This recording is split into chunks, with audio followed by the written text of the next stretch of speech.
نعمان بن ابی بکرہ کہتے ہیں، وہی ابی بکرہ جو لوگوں کو حضرت علی کا ساتھ دینے سے روک رہے تھے نا، ان کا بیٹا کہتا ہے کہ میں اپنے باپ کے ساتھ حضرت معاویہ رضی اللہ تعالیٰ عنہ کے دربار میں گیا ان کے دور ملوکیت کے اندر، اور زیاد ہمیں لے کر گیا، عبید اللہ ابن زیاد خبیث، وہ جو بخاری میں آتا ہے حضرت حسین ابن علی کے اس نے سر میں وہ چھڑی ماری تھی، جہاں پہ امام بخاری نے لکھا ہے حسین علیہ السلام برأس الحسین علیہ السلام، اس کا باپ بھی خبیث تھا زیاد، وہ حضرت معاویہ کا گورنر تھا، وہ انہیں لے کر گیا وہاں پہ حضرت معاویہ نے کہا کہ کوئی ایسی حدیث سناؤ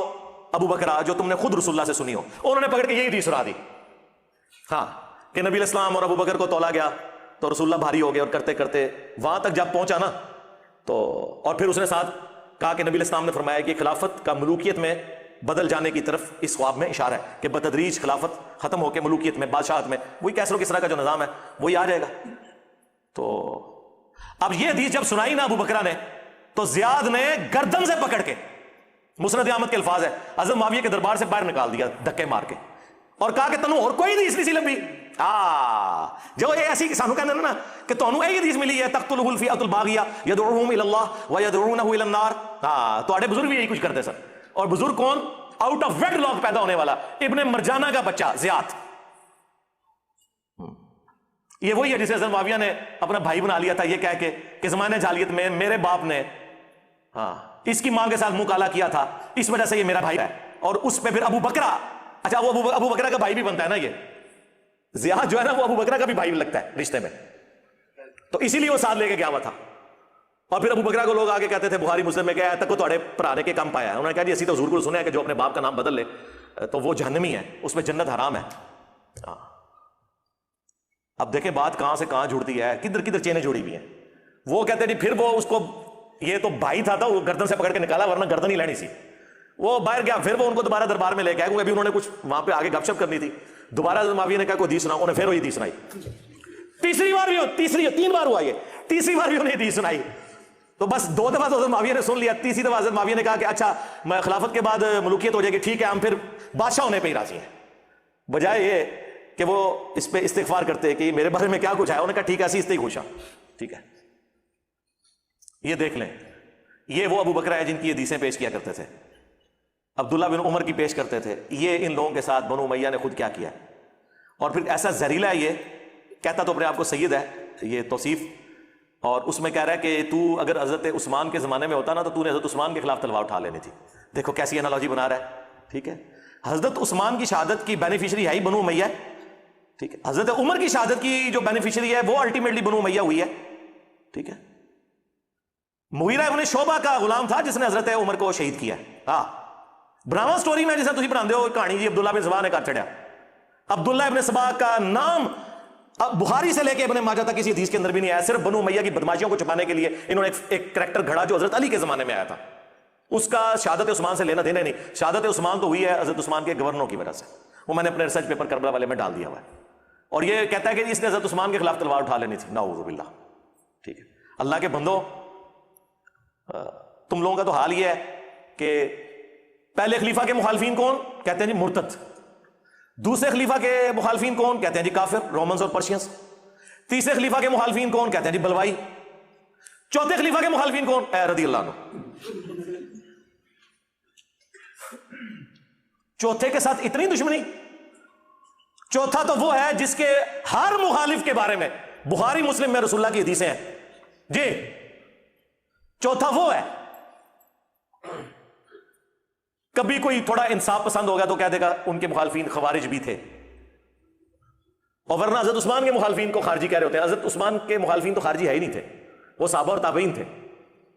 اسی لیے تو بخاری میں 695 نمبر حدیث ہے، حضرت عثمان سے جب پوچھا گیا کہ فتنوں کے امام کا قبضہ ہے مسجد نبوی پہ، ہم ان کے پیچھے نمازیں پڑھیں، انہوں نے کہا نماز ایک مسلمانوں میں نیکی کا کام ہے، ان کا ساتھ دو۔ حضرت عثمان کو نہیں پتا تھا کہ یہ عبداللہ ابن سبا کی اولاد ہے جو نماز پڑھا رہی ہے، کہانیاں بنائی ہوئی ہیں، یہ بخاری شریف میں لکھا ہوا ہے، عبداللہ بن سبا ان کی تاریخ میں لکھا ہوا ہے، جعلی روایتیں اکٹھی کی ہوئی ہیں۔ ہاں حضرت علی کے زمانے میں حضرت علی نے اسے خود قتل کروایا کیونکہ وہ حضرت علی کے لیے الوہیت کا عقیدہ رکھتا تھا۔ تو حضرت عثمان غنی رضی اللہ تعالیٰ عنہ پہ ہم نے نعوذ باللہ ان کا طریقہ واردات یہ ہے کہ بنو امیہ کو چھپانے کے لیے فرنٹ پہ نا حضرت عثمان اور عمر بن عبدالعزیز کو لے آتے ہیں، بھائی حضرت عثمان غنی رضی اللہ تعالیٰ عنہ علیہ السلام، حضرت عمر ابن عبدالعزیز رحمہ اللہ تعالیٰ و رضی اللہ تعالیٰ عنہ علیہ السلام، یہ تو بنو امیہ میں ایسے ہیں جیسے کہ آل فرعون میں موسیٰ، ان کے پیچھے کیوں چھپتے ہیں آپ لوگ جا کے؟ ان کی تو کیا شان ہے. ہمارا تو پورا مقدمہ ہی ختم ہو جائے اگر ہم حضرت عثمان کے مخالف ہو جائیں. ہم نے کیوں مخالف ہونا ہے؟ ہم انہیں خلیفہ راشد مانتے ہیں. ان کے دور حکومت میں کچھ مس ہینڈلنگ ہوئی لیکن ان کی نیکیاں اور اسلام کے لیے کنٹریبیوشنز ان کی ان اجتہادی غلطیوں کے اوپر بھاری ہیں. اور سب سے بڑھ کر ان کی شہادت جو ہے اللہ تعالیٰ نے ان کی اجتہادی غلطیوں کا کفارہ بنا دیا. اب یہ میں بہت بڑا جملہ بول رہا ہوں, یہ تمام محدثین لکھ کے آئے ہیں, جو بخاری مسلم میں حدیث موجود ہے, میں نے اپنے پمفلٹ میں بھی ڈالی ہے کہ آسمان سے ایک رسی لٹکی ہوئی ہے اور گھی اور شہد ٹپک رہا ہے اور لوگ اپنے اپنی حیثیت کے مطابق برتنوں میں جمع کر کے لے کے جا رہے ہیں. ایک صحابی نے خواب دیکھا تھا جو حضور علیہ السلام سے حضرت ابوبکر نے کہا یا رسول اللہ میں اس کی تعبیر بیان کروں کہ یہ جو آسمان سے گھی اور شہد ٹپک رہا ہے یہ اللہ تعالیٰ کی طرف سے جو دین نازل ہوا ہے اور یہ اسلام کا سائبان ہے, یہ رسی قرآن کا وہ رشتہ جو جڑا ہوا ہے. پھر رسول اللہ جو ہے اس رسی سے اللہ کے پاس چلے جائیں گے, پھر ایک اور شخص اوپر چڑھ جائے گا, پھر ایک اور شخص چڑھے گا اور جب چوتھا چڑھے گا تو وہ رسی ٹوٹ جائے گی, پھر اس کے لیے رسی کو جوڑ دیا جائے گا, پھر وہ بھی اوپر چڑھ جائے گا. آپ پڑھیں اس حدیث کی شرح میں کیا لکھا ہے کہ حضرت عثمان کی جو شہادت ہے نا وہ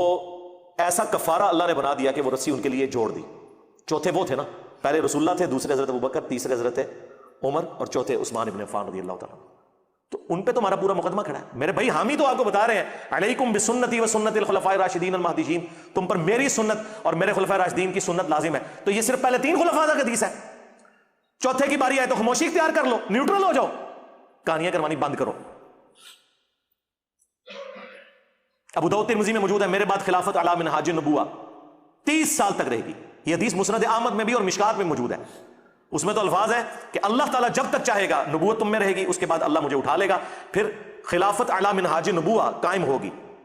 اور وہ بھی اس وقت تک رہے گی جب تک اللہ چاہے گا, پھر اللہ تعالیٰ اسے بھی اٹھا لے گا, پھر کاٹ کھانے والی ملوکیت آ جائے گی. اور ابو داؤد ترمذی میں موجود ہے کہ میرے بعد خلافت علی منہاج النبوہ 30 سال رہے گی. پھر حضرت سفینہ کہتے ہیں بیٹا گن, ابو بکر کے 2 سال, عمر کے 10 سال, عثمان کے 12 سال اور علی کے 6 سال, 5.5 سال حضرت علی کے اور 6 مہینے حسن ابن علی کے. تو وہ آگے سے شاگرد ان کا کہتا ہے کہ بنو امیہ والے تو کہتے ہیں علی علیہ السلام خلیفہ ہی نہیں ہے, اور یہ لوگ کہانیاں کرا رہے ہوتے ہیں جی خلیفہ تو انہوں نے مان لیا ہوا تھا. ابو داؤد میں لکھا ہے کہ وہ خلیفہ ہی نہیں مانتے تھے حضرت علی کو. آپ کہاں سے جھوٹی وکالت ان کی کر رہے ہیں؟ اور علی علیہ السلام لکھا ہے امام داؤد نے. تو حضرت سفینہ کو اتنا غصہ آیا, انہوں نے کہا ان کی پیٹھ سے جھوٹ نکلا ہے. اصل میں خود بنو امیہ, بنو مروان بدترین بادشاہت ہے اس روئے ارض کی. اور یہ حدیث مصنف ابن ابی شیبہ میں موجود ہے اور مسند ابی داؤد طیالسی میں سیم سند کے ساتھ. اس میں وہ شاگرد پوچھتا ہے کہ اگر خلافت 30 سال ہے تو حضرت معاویہ کیا ہوئے؟ انہوں نے کہا وہ اسلام کے پہلے بادشاہ ہیں, خلیفہ نہیں ہے. یہ لوگ کہتے ہیں حضرت معاویہ کو نہیں مانتے ہم, خلیفہ راشد تو بڑی دور کی بات, ہم انہیں چھڑا خلیفہ بھی نہیں مانتے, بادشاہ ہیں, کیونکہ حضرت سفینہ حدیث کا فہم بیان کر رہے ہیں. اور مصنف ابن ابی شیبہ میں موجود ہے کہ بنو امیہ سخت گیر بادشاہ ہیں, ان کا پہلا بادشاہ معاویہ ہے. انہوں نے پہل جو ہے حضرت معاویہ سے کیا ہے, یزید سے نہیں کی. معاملہ کھول دیا. تو ہم کس طرح حضرت عثمان کے مخالف ہو سکتے ہیں؟ ہمیں جھوٹے الزام لگاتے ہیں. ہم تو کھڑے ہیں خلفاء راشدین کے ساتھ, اور حضرت علی کے ساتھ تو ہر وہ چیز ہے جو نبی علیہ السلام نے بیان فرمائی ہے. اہل حدیث کو تو بتانے کی ضرورت نہیں ہے. اٹھائیں المستدرک للحاکم, مسند امام احمد, سنن نسائی الکبریٰ. نبی علیہ السلام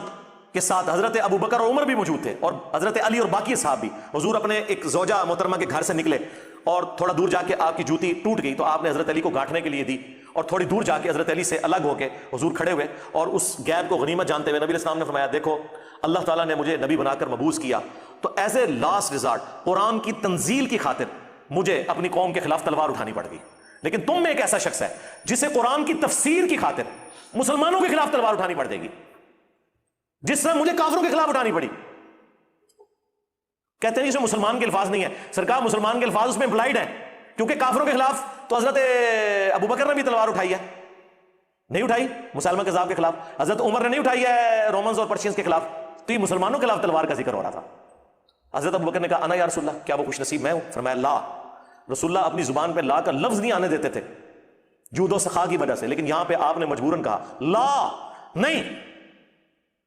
حضرت عمر نے کہا یا رسول اللہ میں ہوں وہ خوش نصیب؟ فرمایا لا, بلکہ وہ شخص ہے جو میری جوتیاں گانٹ رہا ہے. صحابہ کرام دوڑے حضرت علی کی طرف اور انہیں بشارت دی کہ آن دا بہاف آف پروفٹ آپ مسلمانوں کے خلاف تلوار اٹھائیں گے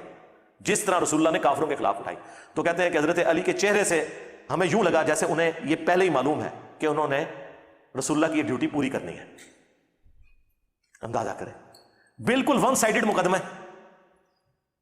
ایک ایک جنگ کے اوپر رسول اللہ مور لگا کے گئے ہوئے, ایک ایک جنگ کے اوپر.